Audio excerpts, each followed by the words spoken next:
Welcome everyone. Welcome to Nia House Montessori's first ever virtual open house. Wow.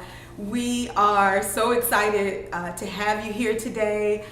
We have a wonderful team of teachers, staff, tech folks that will help us because we are Montessorians and technology is the furthest thing from our mind. But we wanted to share the open house experience with you.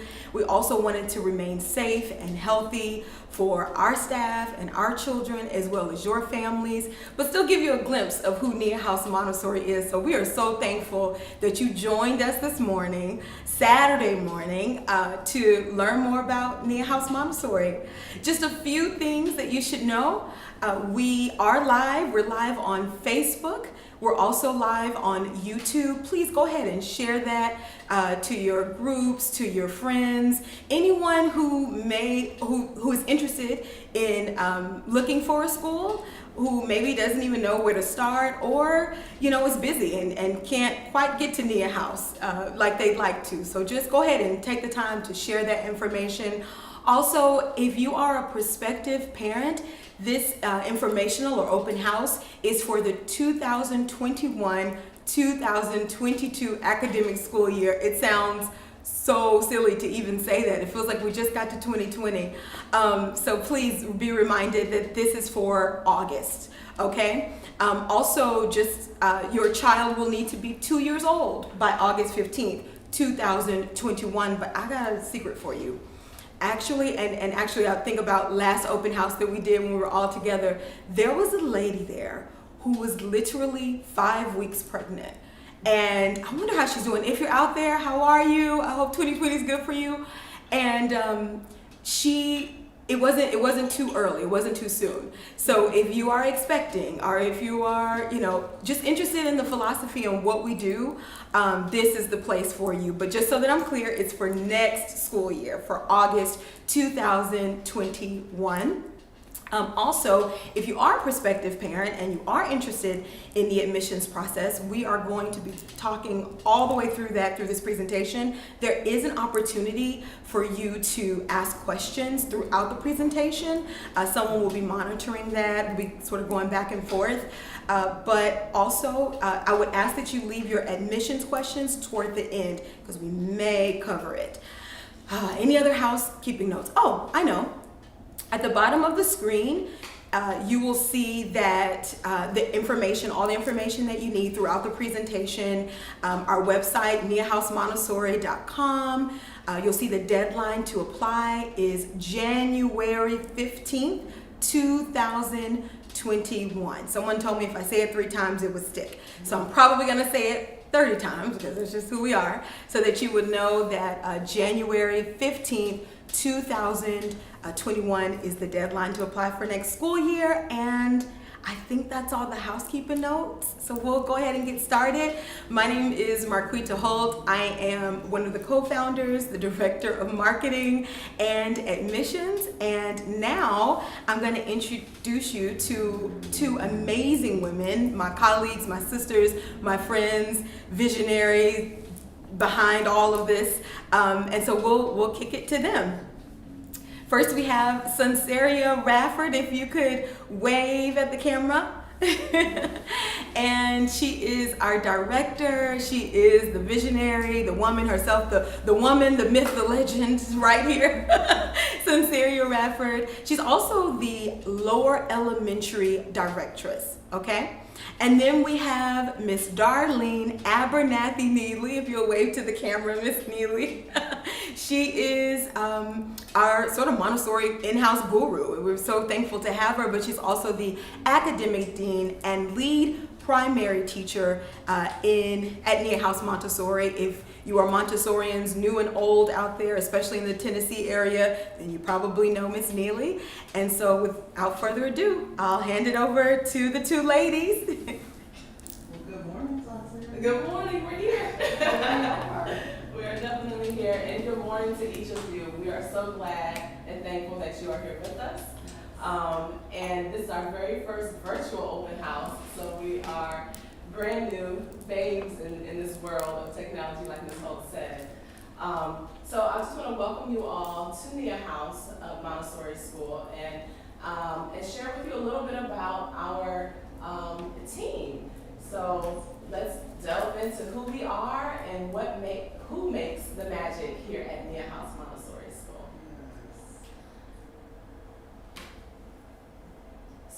team is comprised of 9 women, 10 including me, who are amazing educators who really have done the work, took the time to provide the highest quality of Montessori education that you can have here in Nashville, Tennessee. So first, you've already met Ms. Holtz. You are the reason why, Ms. Holtz is the reason why you are here. And so we are very thankful for her. Like she said, she's our marketing director, and she's also over admissions. Ms. Darlene Neely, who is definitely a Montessori guru and who we lean on to really implement this beautiful philosophy and provide it for our families here at Newhouse Montessori School. Also on our team, we have Ms. Kelly Taylor, who is our STEM farm teacher. I guess 2 years now we've had the STEM farm. Our 3rd year. It's our 3rd year, okay. Yeah, so 3 years into it, where we have a 52-acre farm out in Hendersonville, where our students are able to go hike and do amazing things and learn about nature and science and technology. And so Ms. Kelly Taylor, she's our STEM farm guide. We also have Ms. Valethia Pendergrass, who is the lower elementary assistant teacher. We have Ms. Shelley Cummings, who is the primary level assistant teacher. We have Ms. Juliet Crossley and Ms. Pamela Fields, who are our pre-primary teachers. And in addition to our educators, we have amazing support staff who we brought on board this year to help us implement our COVID protocols, which we'll talk about a little bit later, but then also provide support and assistance to our teachers.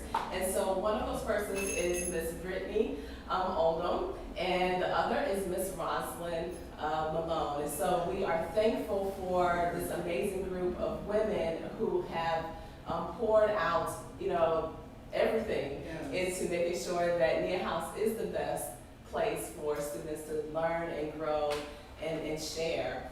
And so, yes, that's our team. So please, at home, clap it up for them. Clap it up for them. Yes. So Newhouse, as Ms. Holt said, she's one of the co-founders. Ms. Darlene Neely is one of the co-founders, as am I. I am Cecilia Radford. I am the lead elementary teacher. I didn't introduce myself.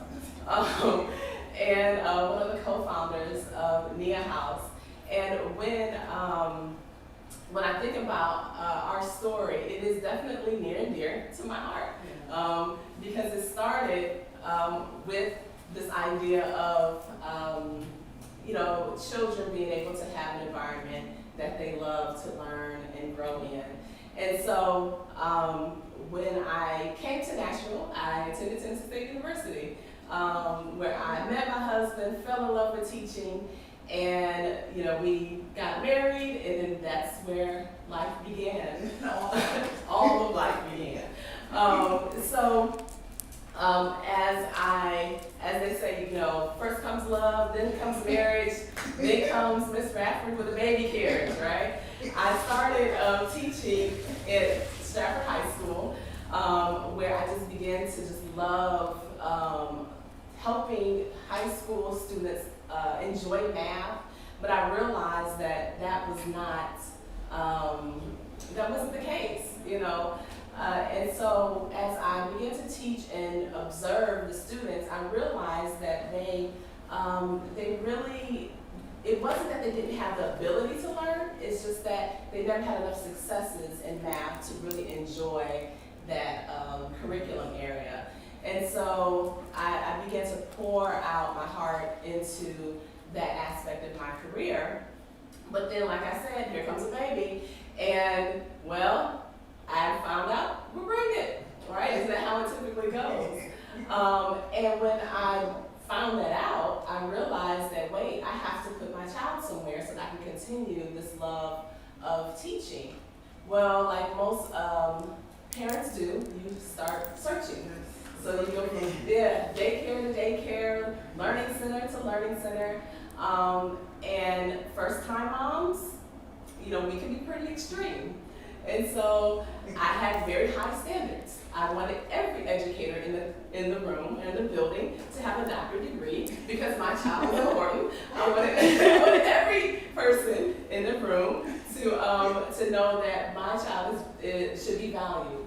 And I realized that that was a very high expectation. And also, I realized that many of the daycares I just didn't connect with. And so I had a very, I was at a crossroad between deciding, do I stay at home with my child or do I go back to the career that I love, which was, teaching these high school students. So I made an executive decision to stay home. And I say executive because my husband says I should have went back to work. And I did it. I did. I stayed home with my daughter when she was born, and I began to observe her as she got older and older, several months old.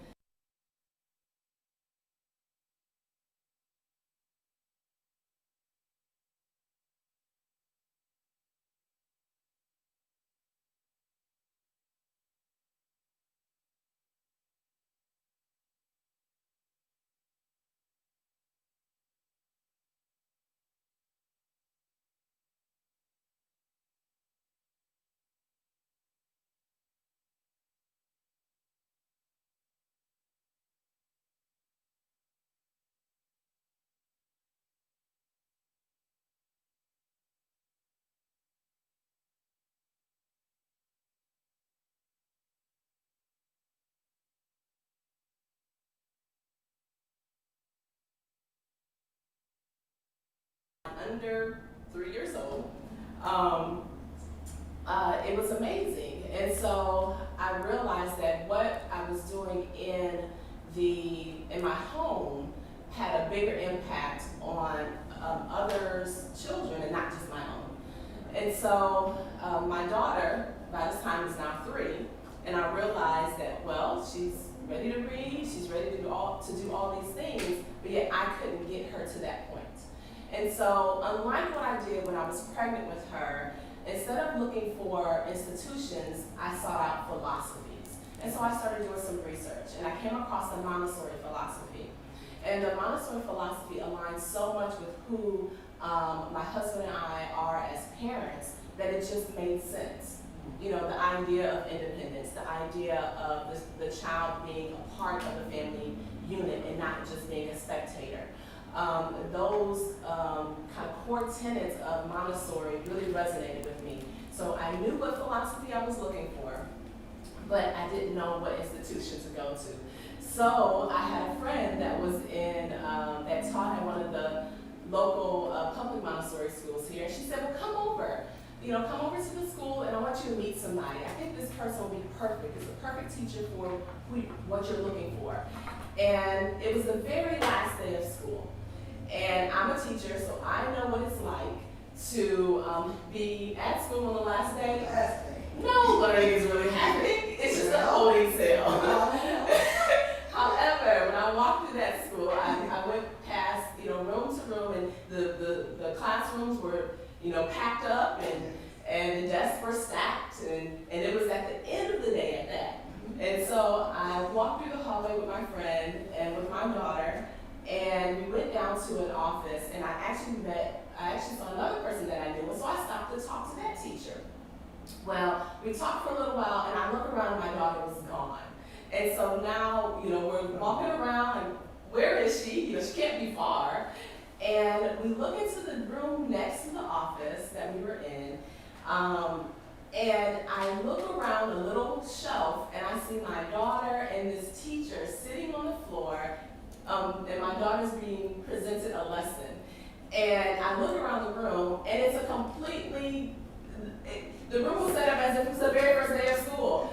And I knew in that moment that this was the philosophy, this was the teacher, and I knew that this was the school that my daughter was going to go to. And in that moment, I knew that I was comfortable enough to hand my child over to this teacher, because to see the joy that was on my daughter's face, and she wasn't gone from me for maybe 5 minutes, but 5 minutes of joy that she was able to get was so precious, and it was enough for me to say, okay, it's time to shift gears. And so that teacher that my daughter was being taught by was actually Miss Darlene Neely. It was you. And my daughter is now 13 years old, so it was 13 years ago. Well, actually 10 years ago, because she was 3. So 10 years ago, that you actually changed our life. And I would have never thought that we would be at this point right now. And so when I enrolled my daughter in that school, I told Miss Neely, I said, well, I plan on opening up a school. So I shut everything down in my home. I started to really think about how do I expand what I'm doing, how do I bring on excellent people to then further the vision and the mission of our school. And so I said, hey, Ms. Neely, this is what I'm doing. I'm going back to school to get my Montessori certification. I'm opening up a school.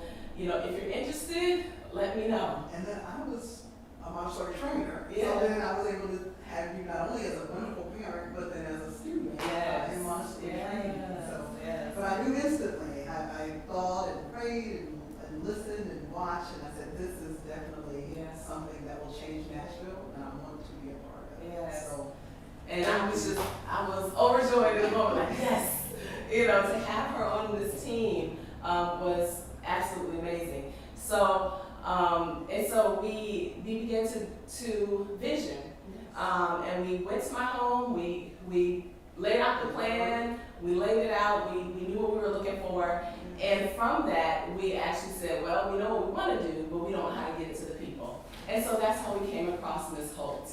And so we are thankful for her because with her expertise and connections and all the things that she does, we have been able to take what we love and carry it on and share it with the broader community. So as we were creating this, the vision for Nia House, we knew that our mission had to be important.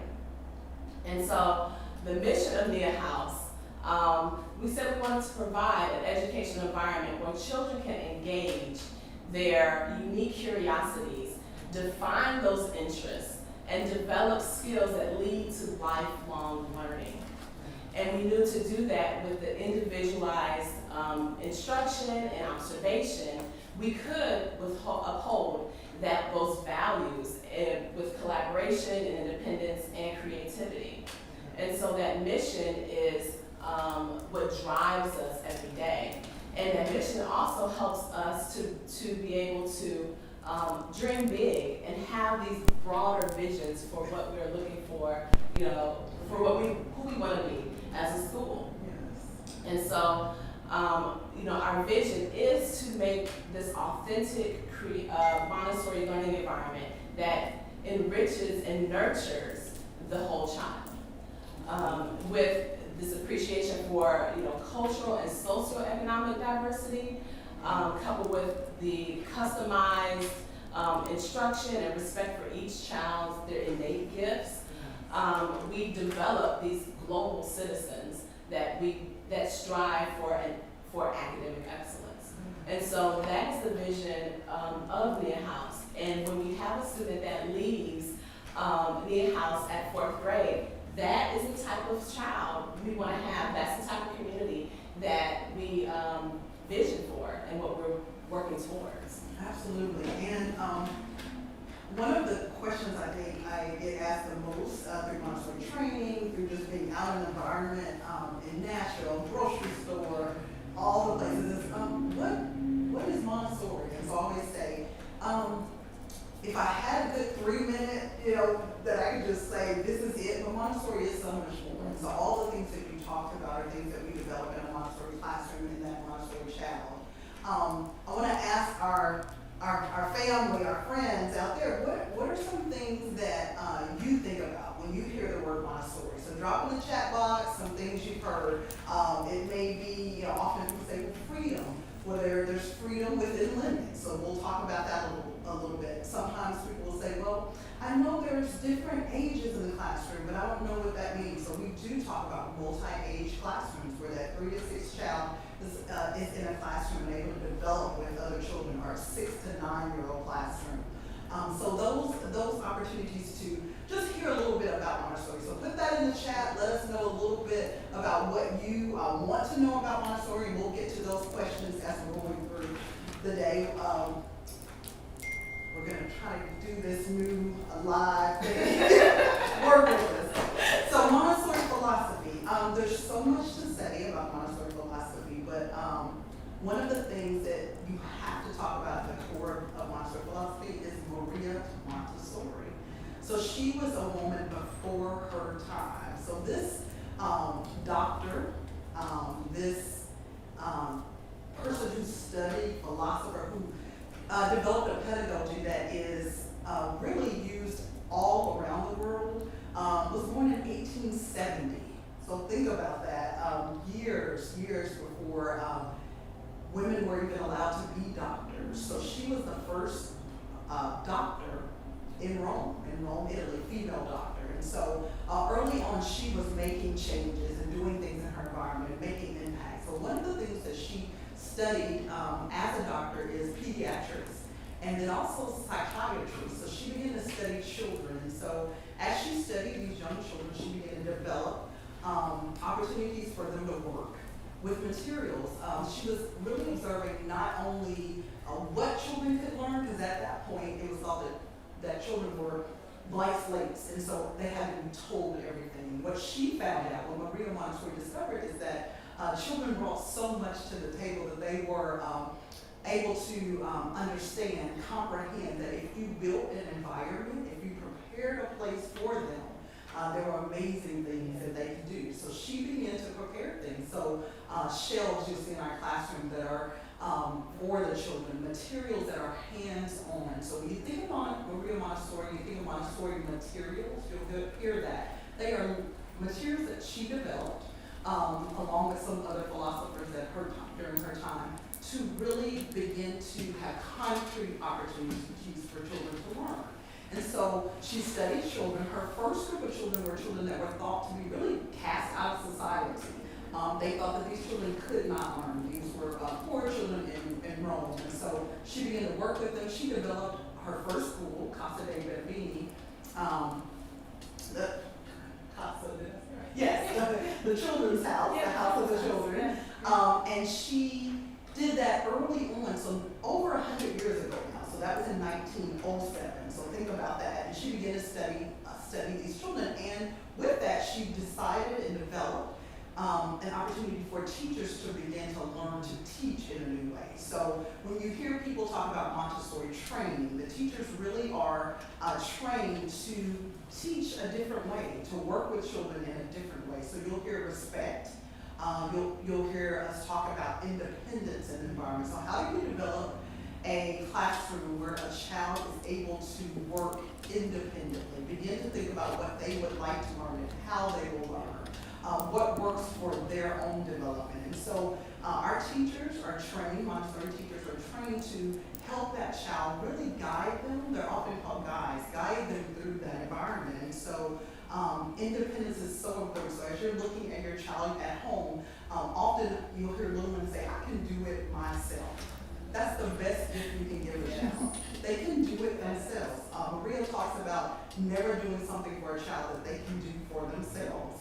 And so often as parents, we're rushing and doing things that we're trying to do for them, they are developing into their own people. And so we want to help them have those skills. So how do you help build that independence? Allowing them to be part of the family unit that you talked about. So if they're sleeping, if they're helping to set the table at home, if they're making their own beds, but not just those chores, are they helping make some decisions? Do you talk to them when we're deciding when we're going to a pumpkin patch? Well, what would you like to do? How would we go there?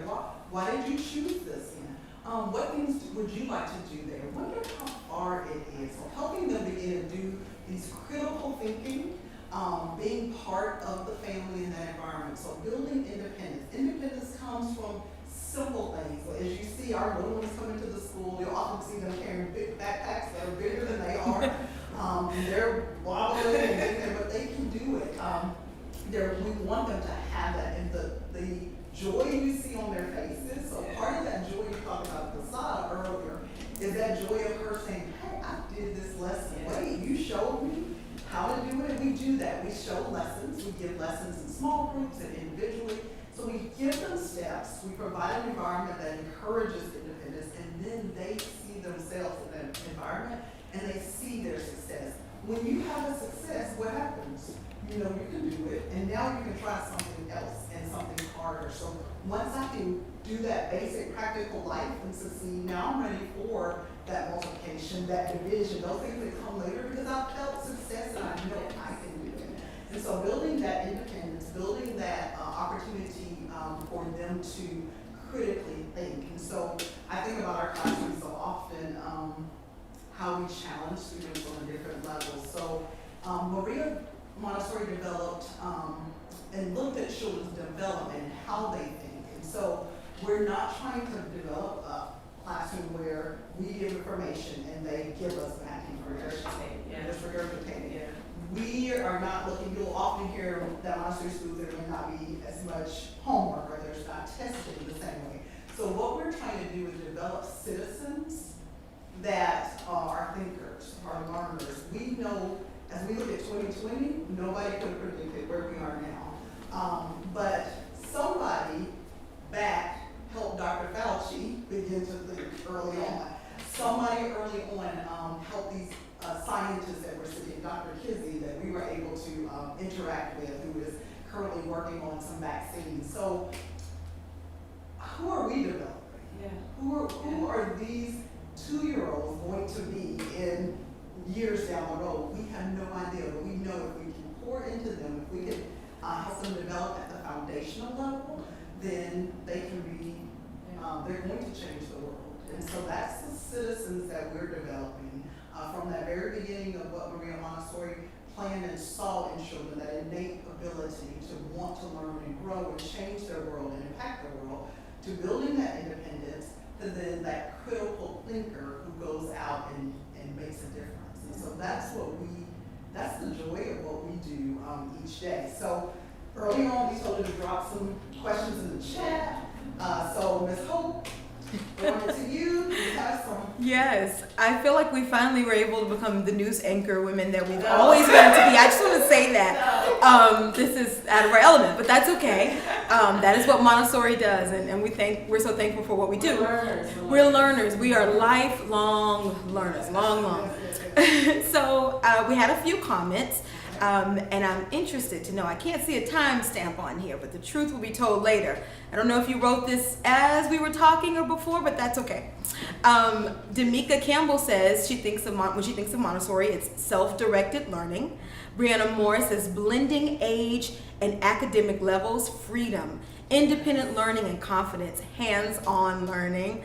Bo Armstrong says, I think of Montessori as independence and freedom. More independence, hands-on experiential learning.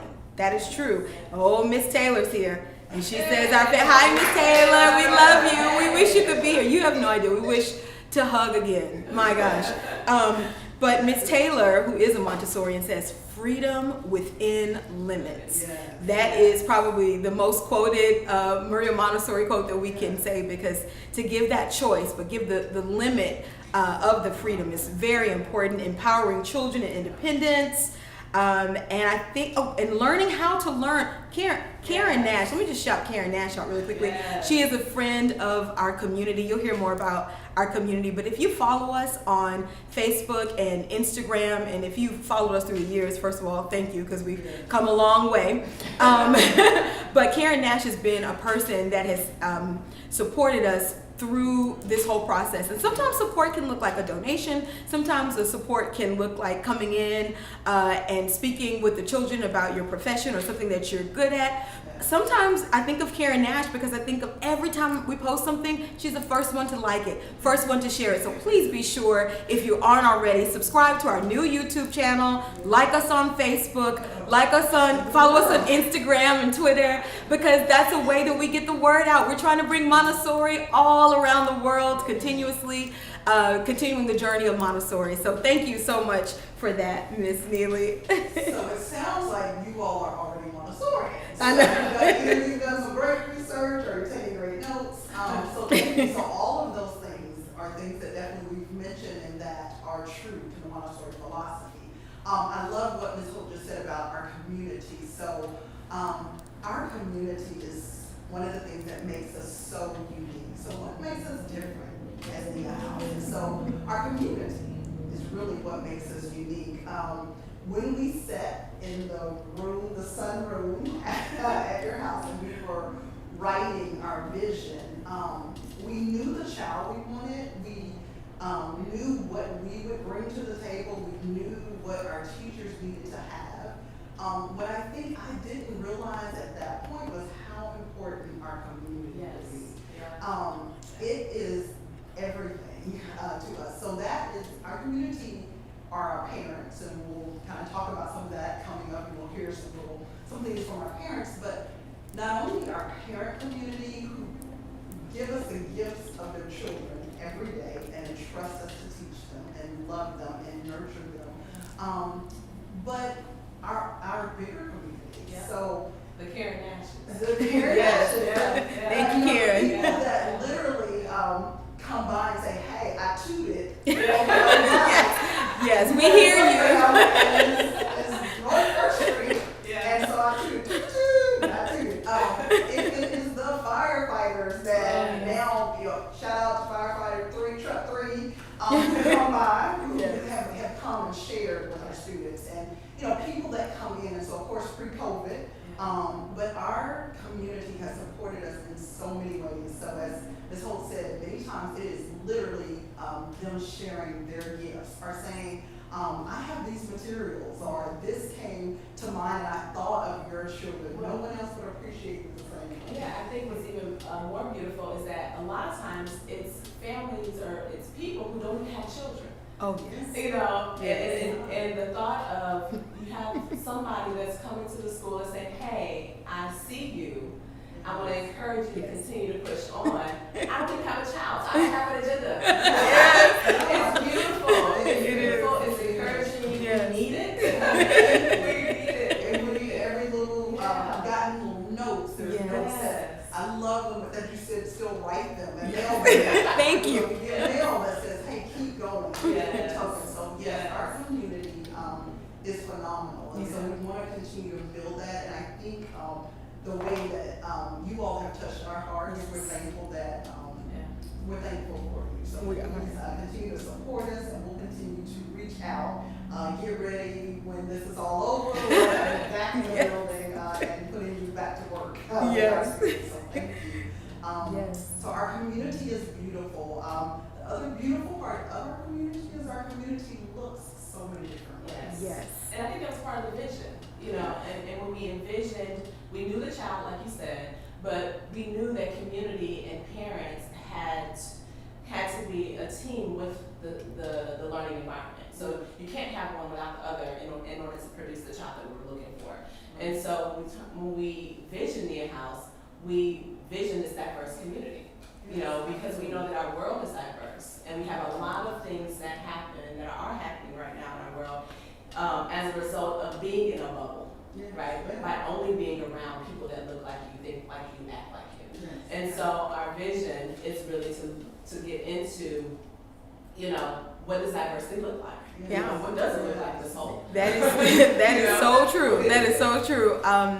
We certainly visioned one thing, and honestly, we've gotten so much more from it. We knew that socioeconomic diversity was important. We also knew that culturally diversity was important, but many of the times we get phone calls and parent interviews and teachers applying, and one of the things that they mention is that you are a diverse community. From what I see on social media, from what I see in the community, you all are a diverse group of individuals. How do you do that? And the truth of the matter is that we truly live diversity, right? There is, and I am thankful that there's so many workshops now about, diversity and inclusion. Workshops are great. But what if you actually just saw people the way that they were? Meaning, because the geographical study is so important in Montessori, because we're teaching 2 and 3 and 4 and 5-year-olds about the world around them, more than just their family, more than just their school, but what the world around them looks like. Well, there's differences in the world. So everyone, like Ms. Raffer said, everyone doesn't look like you. Everyone doesn't celebrate the same thing. I always think of a story of a 4-year-old we had in the primary classroom who did not look like me. And we were studying Africa. And let me just put a pause there. When we study a country or continent, and they're laughing because they know it's amazing. When we study a particular country or continent, we study everything. Anything you can think about a culture, we're studying it. If it's language, if it's food, any of it. Anyway, so the 4-year-old child that does not look like me, he saw that myself and Ms. Rafford and Ms. Neely and other team members, we wear traditionally African garb because that is who we are. And he was studying Africa, and he was looking at a book, and he said, Miss Holt, you look like this Kenyan queen. I said, okay, thank you. He was talking about my, first of all, thank you. First of all, I don't want to do too much. But I mean, first of all, yes. But also, the Montessori of it all says the why, right? So tell me more about that. And he says, well, with Kenyan women, I noticed that your necklace is like, is it the Maasai women? Whereas the Nigerian women, they wear the geli head wrap.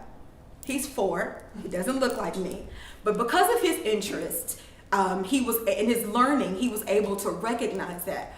But how do you think that 4-year-old now is a global citizen when he's 14, 24, 34? So living diversity really does mean seeing people for who they are, what they can bring to the table, and celebrating that together. So that is really a major part of who we are, is living diversity. And from that, I think what you got was his love of learning. Yes. Right? So his love of learning, because you love learning, because you love who you are. Yes. Right? And love sharing that with others, that resonated and that translated to the child. Yes. And so this love of learning is within our staff. The joy that we feel, right? The amazing things that the students bring to us that we don't know. And I think that's the other beautiful thing about Montessori. The teacher is not the all-knowing, the all-being, the end-all and be-all, right? The student brings their own level of knowledge to the classroom, their own level of interest and intrigue, which then sparks that excitement in our teachers. And so this love of learning, this love of teaching, they go hand in hand. And from that, now we can really look at how do we approach the child in a holistic way. Yes. So that child that is studying Kenya, well, what else about that child can I then nurture that maybe even can come out of the study of Kenya? So at Nia House, we really look at all aspects of the child and understand that I can't address your academic needs if I can't address your social emotional That's right. needs. Those things go hand in hand. And so when we look at that entire child, we don't look at that entire child alone. We need the support of our parents to say, hey, I'm seeing that too. Or yes, my child just loves X, Y, and Z. Is there any way that can be brought into the classroom environment? Morse code. A parent told me the other day, now Ms. Neely, can you help? Because my child is interested in Morse code. And I'm like, okay, now I have to research. And we do. Yes. We stay up at night. Yeah. We're not studying. Yes. We're creating materials and cards and things because of the child's interest. Yes. And so that child then can't wait. I'm literally running to the classroom because they're like, oh, I have to finish. I need to do this. Today's my research on this. So that love of us then pouring in that material at midnight in Miami to put on the shelf, to see the child's joy is worth it. Definitely. Miss Taylor and I just yesterday on the farm laughed because when I say I was tired the other night, I didn't want to go in Kroger's and buy a pumpkin. I was tired. We went in and got these pumpkins, and to see yesterday on the farm them digging and pulling out and then counting in these groups of tens and, there are 570 seeds in this pumpkin, and then cutting it and looking at the rind and the tendril and naming all of these, the fiber strands, but the joy that they had in learning. We looked at each other and said, It was worth it. Right. It was worth it. Bags under my eyes, but it was worth it. Right. So that is definitely what it is. And then the parents, as you said, so that parent saying, hey, Miss Neely, my child's interested in this, and the parent knowing that they can say that to me. Yeah. So it's not, the parent and the teacher are working hard, but we are together, we're a team. And so the parent can say, my child has been so interested in body parts, and then help send in a book or parts of a body so that we can study, put that on the shelf. So our parent education is very important. And in that, we develop what we call our Montessori moments. When we started our Montessori moments, they were Saturday mornings and we would come together. And sometimes it was a smaller group, but that small group that started went out and said, wait a minute, my home was changed, my life was changed, the way I parent was changed by this meeting. You gotta go next month. So then the meetings became, bigger and bigger, and now it is a part of just who we are. And so we have these Montessori moments where we ask parents, so what is it that you would like to talk about? How often as parents do we say, hey, I need help? There's no book, and we have no book for raising these beautiful children. And so if there's a team of people and families that can come together and you can sit and talk about truthfully what you're going through as a parent. Your successes, your failures. Yes. We cry. We laugh. We laugh. We say, yep, did that too. Yeah. Didn't work either. It worked, let's try it again. But Yeah. we can shoot ideas and we can talk. And so one of our last ones was, what if the secret to success what if failure is the secret to success? Yeah. And so to think about that, wait, what if I let my child fail on some things and try and work through and think through processes and know that it's okay? What would that do for my child? And so those are some topics that we just are able to share with our parent education. So parents come together at school. Our parents have also developed in communities and themselves, like outside of school, that they get together and talk and share. So parent education, I think, is very important at Nia House to help us bridge that homeschool connection. Absolutely, absolutely. Parent education, where would we be? Well, one of the things is you don't want to, spend the money, right? To be honest, to send the child to a Montessori school and then they get home and it's all out of the window. So Yeah. we really support you. And if you're transparent, that's a huge part. Transparent, honest, understand this is not a judge zone at all, but we're going to try to work through it together. So thank you so much for that. So some general information about the school. So oftentimes when we're doing tour or talking to people, as Ms. Neely said earlier, we could talk about Montessori. And just to be honest, we are looking to have some parenting workshops and opportunities for people that are not Nia House families. So be looking out for that very soon. That's why you need to subscribe and like and follow.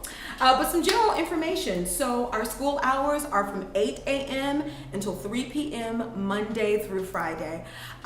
Before COVID and after things are more normalized and stable with everything, we will have aftercare again, and that is until 5:30 p.m. That is not now. So right now we do not offer aftercare, but we will. It's an amazing program. Students bring a healthy lunch to school each day. Montessori is I know you're probably wondering, they're always going back to Montessori. I promise. We always go back to Montessori, even in the things that you eat. So if it's not in the 5 food groups, we certainly do not, we ask that you not bring those things to school. So you prepare the lunch and bring it to school. We do provide a healthy snack at the end of the day. Before COVID and when this is all over, the students will again be able to prepare and cook their own foods. Oh, how we miss it so much. They miss it. And we are on a 10-month school calendar. Okay, so even for that 2-year-old age grouping, we do have a 10-month 10-month school calendar, excuse me. So we run from August until May. Students must be 2 years of age at the first day of school. Here's where admissions gets a little tricky, and I'm going to talk to you about that in just a second. But long story short, we want to make sure that the child is ready for the environment. As Ms. Neely and Ms. Rafford already explained, the Montessori, and you'll hear a little bit later, the classroom is beautifully designed just for the children, uses natural materials, glass, wood, all these different things. So we want to make sure that a 2-year-old, as much as possible, as a 2-year-old can be, and it is real. 2-year-olds can have control of body, but we want to make sure that they are ready for that environment. This is not on there, but I will tell you, we have 3 classrooms. We have the pre-primary classroom, just like Ms. Neely and Ms. Rafford talked about, our multi-age grouping. So that's 2 to 3.5-year-olds. And then we have a primary classroom with 3 to 6-year-old students, and then a lower elementary class, ages 6 to 9, or traditionally 1st to 4th grade in one class. So much fun. You'll see a little bit of, you'll get to get in the classroom a little bit later. And then another question that people have is potty training required? It is not required for the pre-primary classroom. For the primary and lower elementary, it is required. Pre-primary and primary students do take a nap. The naps are usually anywhere from 2 to 2.5 hours. We wish we could take a nap. Napping is very important. Resting your mind is very important. If you've got an anxious little sleeper, we definitely encourage you to even be independent in the way that you allow them to rest. So are they taking naps on a regularly schedule at home? Are you having to lay with them and kind of help them to rest, or can they try to do it on their own? So we want to, even in resting, I know there's still an opportunity to learn in Montessori with that. We had a question earlier about part-time availability. It's a great question. I'm not sure we asked it, but thank you for asking. We offer part-time availability only in the pre-primary classroom. We have a 3-day availability for that classroom. We ask that those 3 days are consecutive, and of course they're set for the entire year. But if it's a Tuesday, Wednesday, Thursday, we ask for those days. We generally ask not for that we don't include Mondays for those days, because that's when a lot of the holidays are, and we want the child to have a maximum experience here at Nia House Montessori. So consistency is a huge part of that. I think that was all. I'm gonna actually ask one of our assistants. Do we have any other questions in the comment about general information? We do. Okay. All right.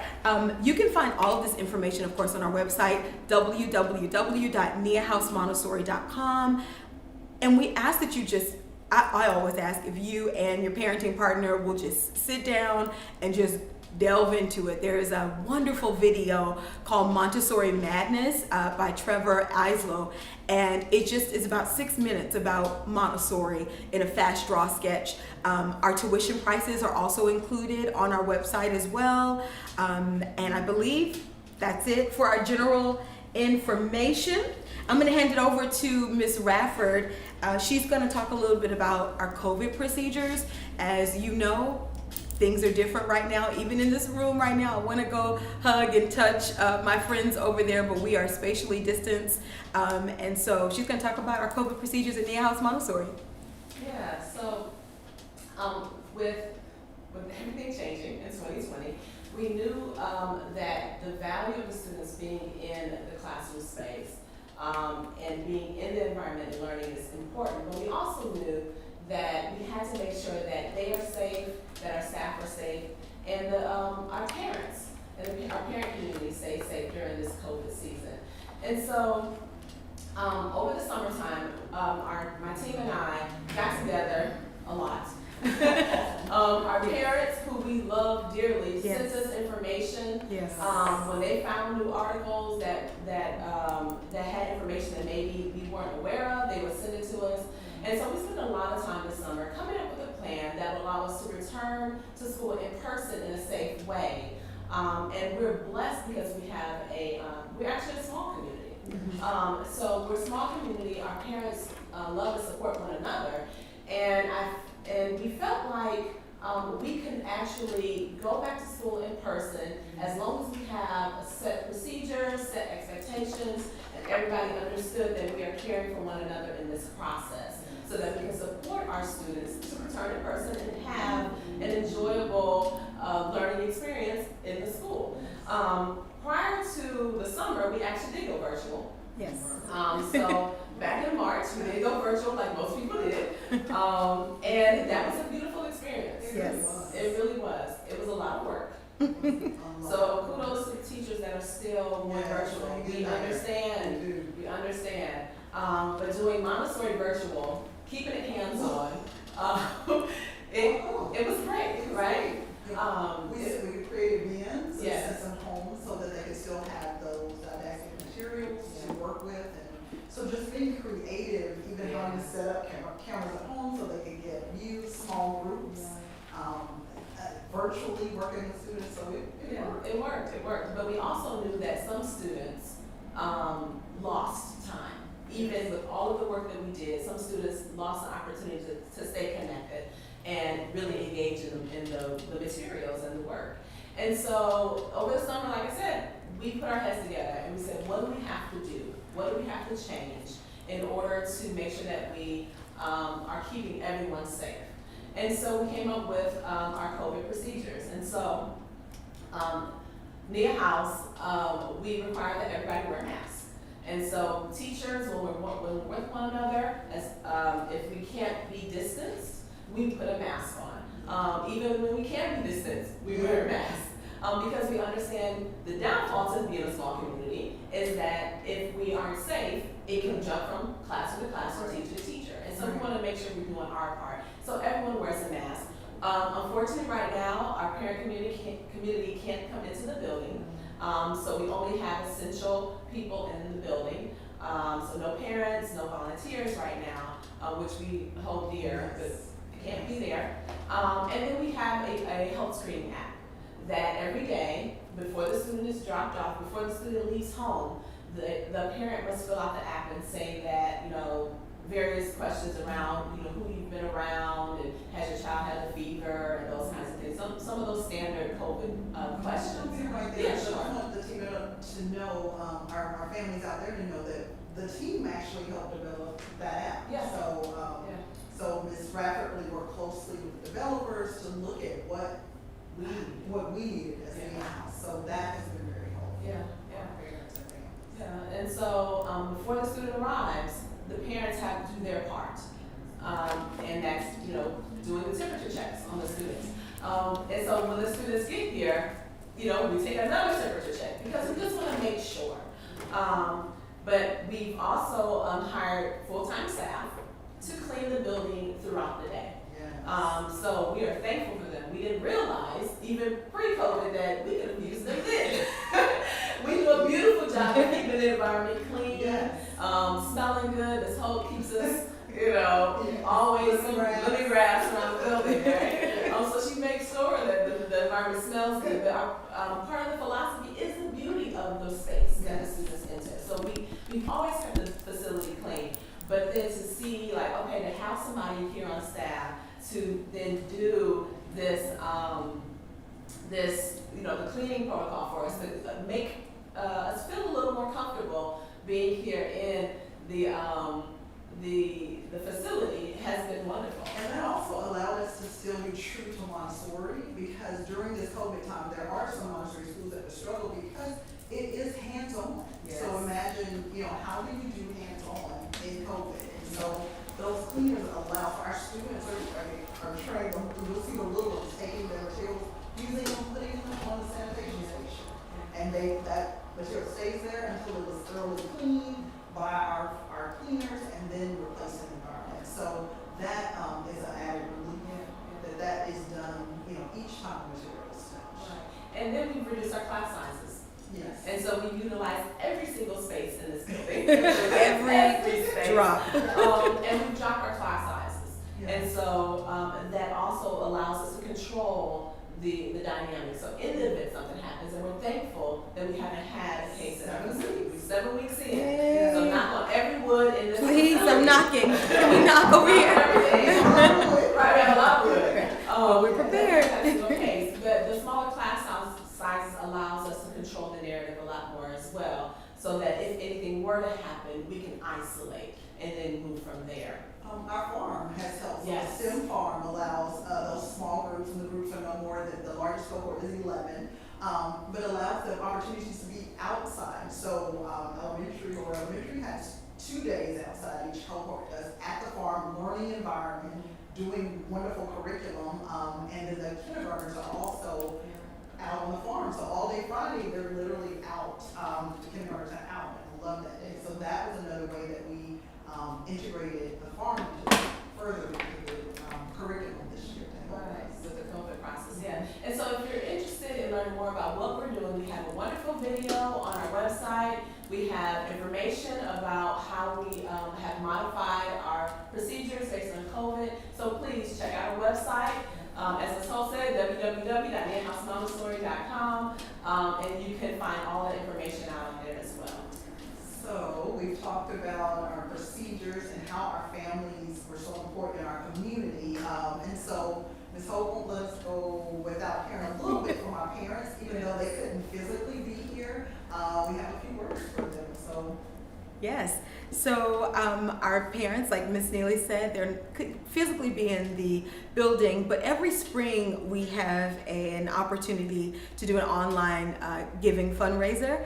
And this year I asked the parents to just send a short clip of their experience at Nia House Montessori. And so we pulled a few impactful videos that we hope that you can both relate to, but also just get a better understanding on our parent community. I will say that we are still working together to continue the community that we have, and some of the committees include tuition assistance committee. If you receive tuition assistance, which 40% of our families do, you automatically are on that committee, and you come up with all kinds of fun ways to raise money. That's your focus. We also have the Nia House Owls groups, which serves as our PTO, which helps support us. Sometimes there's a late night email about bringing 25 pumpkins. I don't know, anything. We ask, our parents are amazing. And then the dads group, which are dear to my heart, who really serve sort of as a brotherhood and how you parent as a father, but also just kind of have fun, support the family. They raise money as well. And our grandparents. I'm gonna tell you a secret, and I saw some of our parents watching. I'm really only here for the grandparents, okay? The parents, listen, I love you guys, but the grandparents, they're so near and dear to our homes, to our hearts. We have grandparents in Pennsylvania, Massachusetts, some in East Nashville, and they come by, they help garden, they help with everything. So just, if you're a grandparent and you're watching, we love you so much. And so thank you for all that you do. And now we're gonna hear a little bit about, from our parents.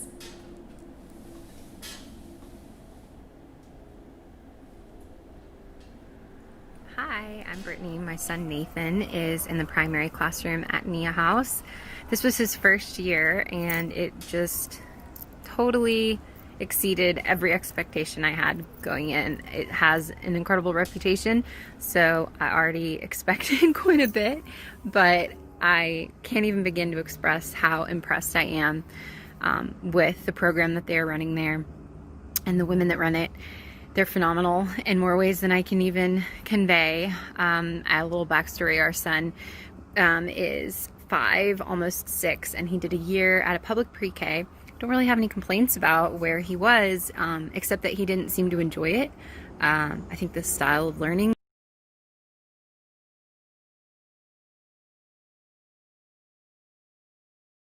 we'd see a difference with Nathan in Montessori program. And what was interesting is within a couple of weeks, really the first week, he showed me how excited he was to go to school every day, which when he was at the public school was not the case. I mean, it was almost always hard to get him out the door, get him going in the morning. And for Nia, it's just exponentially more simple because he's excited to go almost every single day, and he clearly gets a lot out of his learning environment because he comes home in such a good mood. He's more excited to share with me things that have happened during the day than when he was at the other school. And so that's been a really cool shift as a mom to see his excitement for learning start to blossom thanks to them. And then they've really, really impressed me with this shift to virtual learning.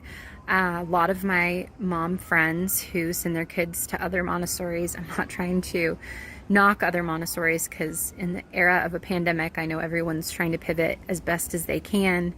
But Nia House just immediately provided a ton of content, real structured learning environment in the digital realm. They provide us with materials every couple of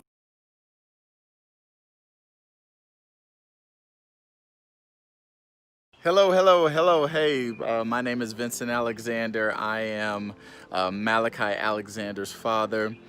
Boyd, my wife and I, we really love Nia House. Nia House has been a blessing to us ever since our eldest son, Micah Alexander, was with the school. We've been with Nia House since its inception almost, and the school has been a blessing to both of my boys. Malachi has really grown since he's been at Nia House Montessori. Where would Nia House be without Miss Neely? Miss Neely is a rock star teacher, and you know, from fellow teacher to fellow teacher, I mean, she is a joy. Malachi talks about her all the time. The distance learning experience or the online learning experience has been top notch in my opinion. Just the mere fact that Nia House Montessori has teachers who's able to switch it at any time and teach classes virtually and do it flawlessly is impeccable in my book, is top notch in my book, and they always keep the standards really high. I love the fact that Miss Neely, Ms. Cummings, and the rest of the teachers, I love the joy that they bring to the classroom. There's always a smile on their face, and for my son Malachi, that really keeps his investment going, because Nia House has teachers that have the ability to bring joy and establish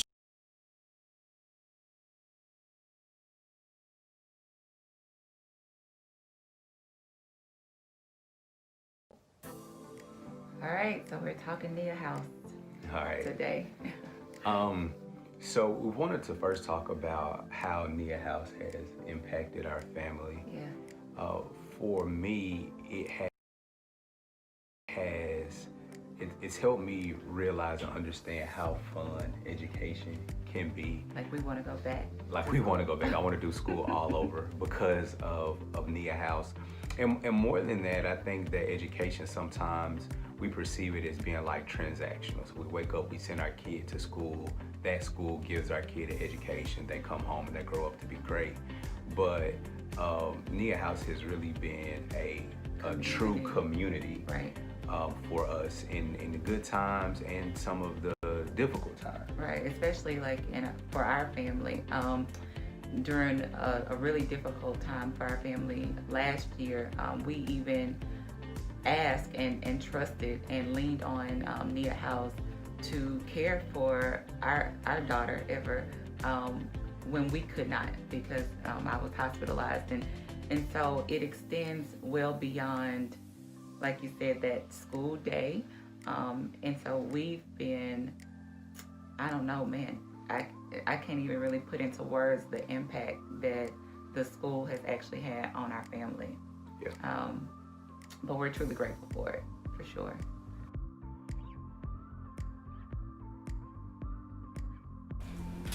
All right, so wow. Whew. Some of our close parents, we couldn't say it enough. There's no video that we could do. We couldn't explain it. We couldn't write it enough. We're so thankful. I see some of our parents here. Miss Garvin's here. Y'all say hi to Miss Garvin. She said that she's grateful for Nia House. I also say that we do not pay the parents to say anything about us. I just want to always have to let people know, open house. I promise we do not. But we're so grateful, so thankful. I do have a question here. And before I read the question, I want to encourage you all to bring in more questions, send them in. We only have a few more minutes. We're going to show a virtual tour after we take this question. And then if you stick around, if you have any more questions, listen, this is not going to be often that you're going to get all three of us here together. So if you have any questions, Montessori related, admissions related, please stick around, write them in the chat, and we'll see them after the virtual tour. But I did see that someone asked, I believe it was Chauncey Kitchens, I believe that's how you say your name. Do you all have any programs you recommend for that 2-month gap? And I can sort of answer that. Mostly for the pre-primary class, or the 2 and 3-year-olds, that can be the most challenging. But, and I sound like a record. Really, the parent community kind of gets together. I've seen folks do nanny shares. This is all, of course, before COVID. I've seen folks do nanny shares before, because sometimes those summer camps you're a little bit too young with the 2 and 3-year-olds. So I would go ahead and plan that ahead of time. So if you were thinking about being admitted in August, go ahead and get your the mothers and aunts or whomever that you want to share that opportunity to spend time with your child. But usually after 4, there are tons of summer camps that we can, technically we can't suggest to you the summer camps, but we do have a wonderful parent that's coordinated a list of summer camps that some of the parents have already experienced and been through, that they go to together. I will tell you this, and this is the honest truth, that when you're looking for a summer camp after a child has gone to Nia House Montessori, there will be some additional things you're going to want to look at. Independence being one. Of course, as Ms. Neely talked about, it's a very peaceful environment, so there's no sort of yelling at the children and that kind of thing. So if it's more of a traditional camp, sometimes that can be challenging because they're coming from a different place of just being seen and heard and accepted and loved and nurtured. And we are not doing, I can say that, we are not doing a summer camp at this time. So yeah, just some things to consider. But for the most part, the parent community kind of gets together and suggests different things. So, all right. So I saw another question on the chat that we get asked very often. Yes. And we come to meditation. Yes. So, Ms. Ruffler, are there plans to expand the house past 4th grade? Yes. Great question. That is a great question. That is an ongoing question. One thing that you'll find out about Nia House is everything we do with excellence.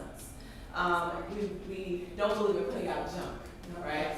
So it's easy to expand, but we're all about quality. Yes. And so I'd rather have a quality product, a quality program, a quality school, than just have quantity of more grades, more classrooms, that kind of thing. Now, expansion is not out of the question. Nia House took years to plan. Years to really think about what we're looking for at this level. For the upper grade levels, which would be upper elementary, so basically middle school, 5th through 8th grade, we have had some conversation around what that will look like. And we also know to start a school is not cheap. So when we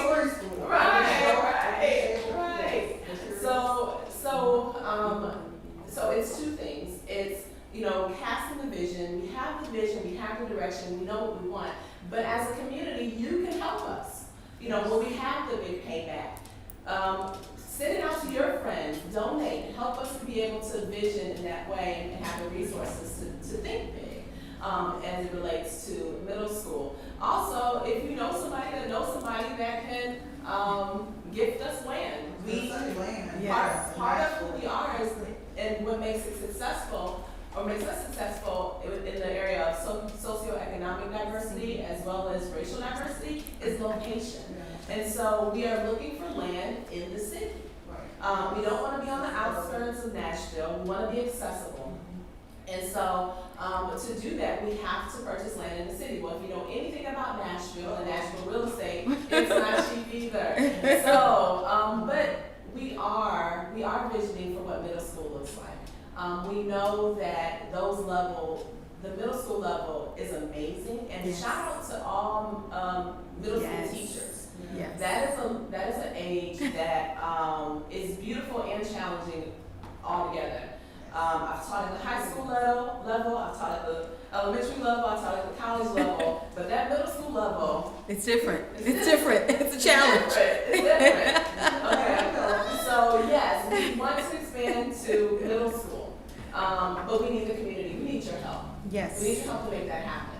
I believe we have another question, Ms. Holt. Yes, our good old friend, Miss Karen Nash, asked, is there any possibility about expanding to South Nashville? Is that correct? And so I think just as Miss Radford is saying, we need opportunity for partnership. And with that partnership, we want to make sure that there's alignment there. But if you are interested, by all means, info@niahousemontessori.com. And we are open and excited to continue to serve you in excellence. So again, if you have any other questions, please feel free to comment below. And after we view the video, we will be sure to answer those questions. All right, and for everyone, the main question of the event, what's next? What do I do next? All right, so for what's next, how do you start your admissions process at Nia House Montessori? I will tell you really quickly, if you are by your computer or if you have a phone, if you could email me, marquita.holt@niahousemontessori.com. Even if you've already filled out the contact us, but right now, if you could if you could email myself, and if you could just write the word open house. You're gonna listen now. You're gonna Montessori, you have to listen. Open house.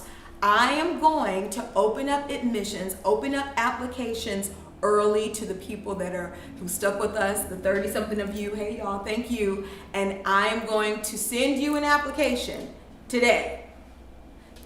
Email marquita.holt@niahousemontessori.com and just write open house, and I will send you an application and how to pay your application fee of $100. After that, November 1st, I'm opening up the application process to the world. So you kind of get the first dibs on applications when you come to open house. So thank you so much for coming. Again, November 1st is when I will, when the applications are open. January 15th, remember we said we're going to say it a couple times, January 15th is when the applications are due. Once you submit your $100 application via PayPal and your application, then we will set up a tour and interview and observation of your child. Your child does not have to be coached or coaxed or prepped. We just want to see how they work in the environment. Of course, at this time, it will be after school because we just want to make sure that our community and your family is safe. So we'll schedule that. Those will start in January. Those observations and tours will start back up in January. And I think that's all that I have, Miss Radford. Yes. So there was another question about whether or not we have an admissions test. So Ms. Holt kind of just spoke to it, but to be more direct, there is not an admissions test. In the Montessori philosophy, we don't rely heavily on formal tests. Everything we do is done through observation. At the elementary level, you do take a standardized test at the end of the year, but throughout the school year, we do a lot of assessment and observation and give more content-driven feedback. And so to get into Nia House Montessori, it's just an observation. We want to see how your child interacts with the environment. We want to see how your child interacts with the teachers. We want to see if they're able to receive a lesson. Some of those fundamental core elements of Montessori is what we use to determine, how the child could possibly, how successful the child will be able to be in the environment. One thing that we won't do is admit a child that we feel like won't be successful. And that element of not being successful is not necessarily whether or not they can academically learn the content, but we want them to have joy. We want them to connect with the environment. We want them to be able to control their bodies enough to be able to experience what we have here in the environment. And so that is how we start the first process of admissions in terms of assessment. The other question I believe that was asked, oh, it just left me. Come back. Waiting list. Oh, I'm not getting any of these questions. Yes. Yes, please, Ms. Hall. Okay, the waiting list. That's a very great question, and we will definitely talk about that in depth when you schedule your interview. But the admissions process at Nia House Montessori is a little bit different from other people. Just like Ms. Radford said, we just want to make sure that you are that it's a good fit for your family and for the child. So once your child is observed, we will let you know by March 15th if you are either accepted. So you would receive a letter saying that you are accepted, that you're put on a waiting list, and you will receive a number. In all transparency, I will let you know that we don't keep a long waiting list just because we don't have a lot of space and we don't want to get your hopes up. So if it's beyond a certain point, we'll sort of cut it off and let you know that. We're very, very open in communication and letting you know where we are. So waiting list, you'll get either that you're accepted, a waiting list number, or that you're pending. Pending basically is saying that, why don't you work on these few things with the child, come back, why don't you come back in a couple of months, work on these things, and let's observe the child again, or declined. Okay? So again, please email me, Marquita, that's MARQUITA.HOLT @NiaHouseMontessori.com. So just today and today only, if you email open house, I will send you an application and a link to pay the application fee. All right?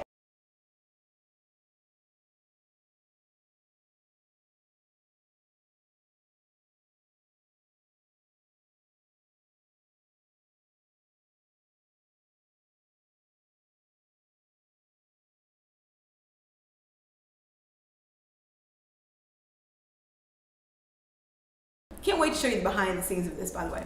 But he has put together a beautiful virtual tour for you all to experience. I hope that you experience it and enjoy it. We will have this on our website no later than Monday morning if you need to go back and look at some things. And yeah, enjoy. Thank you so much again for coming to our open house, virtual, first time. Yeah. If there are more questions, we'll hang out a little bit. There's more questions that you need to have answered, okay? All right, I'm excited to see it.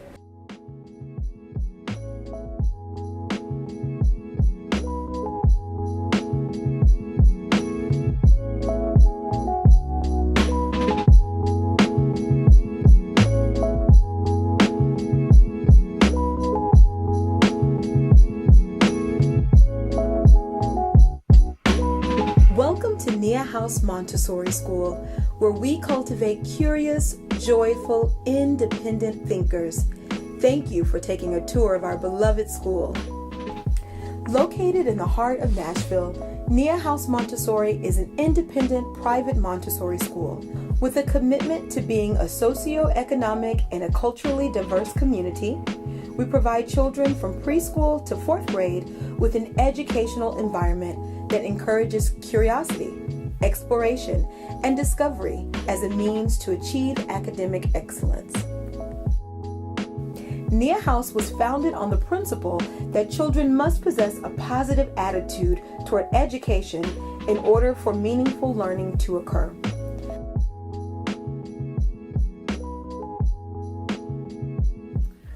Hello, I'm Darlene Abernathy Neely, and I'm Academic Dean here at Nia House Montessori. Today I want to talk to you a little bit about the importance of the Montessori environment. The Montessori classroom is an opportunity for children to explore their natural curiosities. Specifically trained Montessori teachers guide the children through the environment, encouraging them through hands-on, small groups, or independent learning. The teacher serves as this guide, constructing these learning opportunities throughout the classroom. The specific areas of the classroom include practical life, sensorial, language, math, science, cultural experiences, and creative arts. The children are drawn to the materials through the beauty of the classroom. Specific items are set around the environment in order to lure the child to just the beautiful environment in the work. Children enjoy hands-on language where they are working with the movable alphabet, or whether they're working with the literacy materials in writing and handwriting. They love the math materials that were designed for hands-on measurement, learning centimeters early on with the pink tower, to learning division and multiplication as they enter into the elementary classroom. The cultural study brings the world into the classroom, and so students become citizens of the world around them. They are encouraged to research, to find out about the foods, the people, the places, the culture of the country or continent of study. Students enjoy science not only in the classroom, but outdoor exploring. So we are able to work with them on the farm, our 52-acre STEM farm, in which there's curriculum each week that children are able to go out and study. So our young botanists are looking at trees and studying leaves and naming types of seeds and flowers. They're able to explore and hike. They're able to look at the life cycle of a chicken from the early development of the egg to watching those chickens grow and then lay eggs. And so they're also able to watch our sheep grow. So we're excited this year to add sheep to our environment, and so we are out learning about the wool and what people use for clothing. Montessori studies and looks at the whole child. So the child is learning from the moment they enter the classroom, whether it's the grace and courtesy and greeting as they come in and work with their teacher and their classmates to help prepare the environment, throughout the day until the last moment that they leave, and they are leaving and taking off their inside shoes and gathering their things and preparing for the end of the day, preparing the classroom for the next day. Learning never ceases.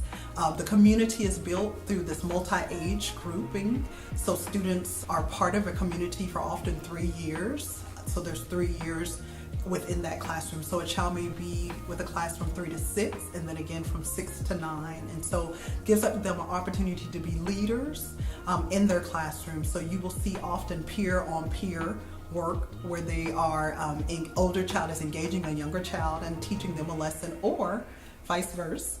And there's a younger child that is teaching an older child a lesson. And so that community and building community and knowing that learning is often a group effort, is part of that Montessori environment.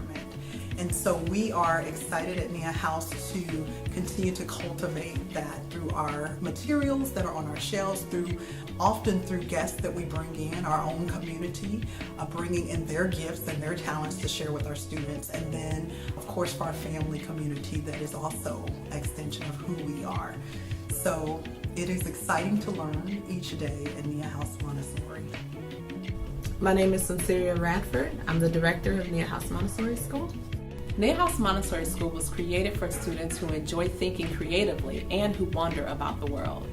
We celebrate students who welcome challenges because from the challenge, discoveries are revealed. Our team of educators are lifelong learners themselves, and from that quality, they inspire students to think bigger and broader about what they are learning. The moment an elementary level student enters the classroom, they are instantly drawn to the environment. The learning environment is designed to entice the student's natural inquisitive nature, and from that moment, learning begins. The classroom culture is rooted in the expression of ideas, curiosities, and exploration. History and geography are woven together. Students learn about the history of indigenous people in geographical areas, along with the unique geographical features. In the math area of the Montessori classroom, students use the didactic materials to discover how addition is connected to multiplication, how algebra is the study of the square. Students use the materials to learn why 1/2 is equal to 2/4. In the Montessori classroom, the math materials are designed for the students to understand the why, and then eventually they'll get to the what. Practical life in the 6 to 9 classroom is designed for the students to take a greater ownership of how the environment is cared for. The students learn how to care for the animals in the environment, the plants in our environment, as well as for each other. The students learn to vacuum the floor. They learn to sweep. All of these things students are able to do at their own pace, and all of it is designed for them to care for one another. Nia House welcomes all families who demonstrate a philosophical consistency with the Montessori method, a commitment to embrace and celebrate diversity, and are dedicated to an ongoing collaboration between the child, the family, and the Nia House team.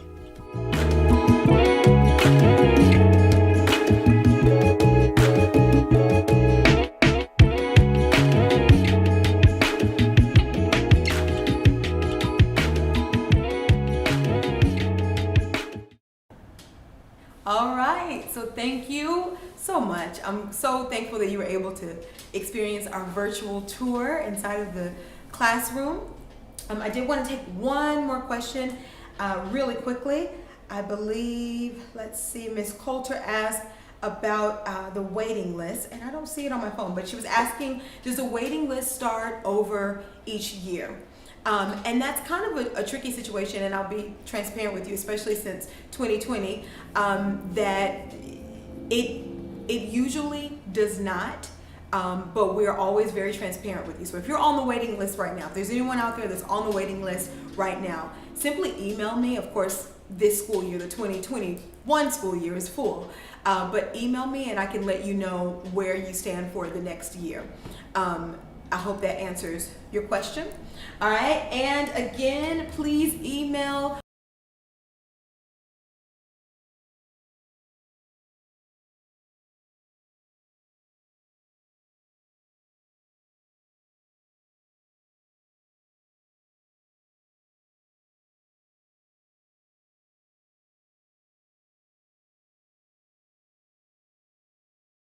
application fee are not on the website. What you filled out, the contact us, was just getting your information. But I will email you the application fee for $100, and you can pay that via PayPal. I'll send you a link for that as well. But again, we today and today only, if you attended the open house, if you email me, marquita.holt@niaHouseMontessori.com, and just say open house, I will send the application and application link to you. On November 1st, we are opening applications to the world. So you get kind of first dibs on that. So thank you so much for that. And ladies, we did it. We did our first virtual open house of Montessori. Can't clap, I feel like. We made it. Thank you all so much for coming. And Ms. Rafford, did you want to say anything? Well, just thank you. Yeah. Thank you. And if you have any questions that come up after the open house is over, just shoot us an email, and we will be happy to answer those questions for you. So have a wonderful Saturday. Enjoy. And be safe out there. Yes, thank you. Thank you so much. Thank you.